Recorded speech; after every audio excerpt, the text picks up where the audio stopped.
നോക്കിക്കേ, വ്യക്തിപരമായ കാരണങ്ങളാൽ ഞാൻ രാജിവെക്കാൻ തീരുമാനിച്ചു. എങ്ങനെ പറയും?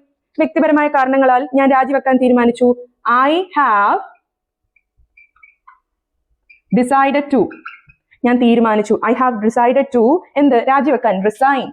I have decided to resign because of personal കാരണങ്ങളാൽ, റീസൺസ്.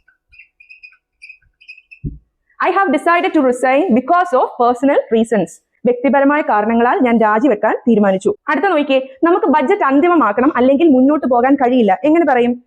വി മസ്റ്റ് ഫൈനലൈസ് എന്ത്? ബഡ്ജറ്റ് അല്ലെ? We must finalise the budget.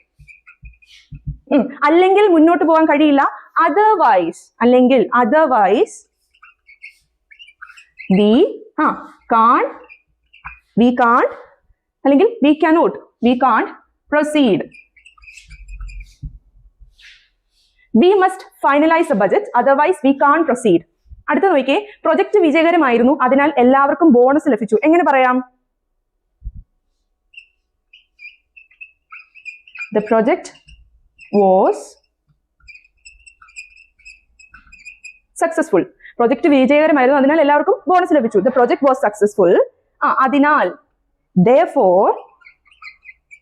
therefore എല്ലാവർക്കും ബോണസ് ലഭിച്ചു. everyone got എന്ത്? Bonus. everyone got a bonus. Project വിജയകരമായിരുന്നു, അതിനാൽ എല്ലാവർക്കും ബോണസ് ലഭിച്ചു. The project was successful, therefore everyone got a bonus. നിങ്ങൾക്ക് കൂടുതൽ വ്യക്തത ആവശ്യമുണ്ടെങ്കിൽ ദയവായി എന്നെ ബന്ധപ്പെടുക. എങ്ങനെ പറയും? Let me know in the comment.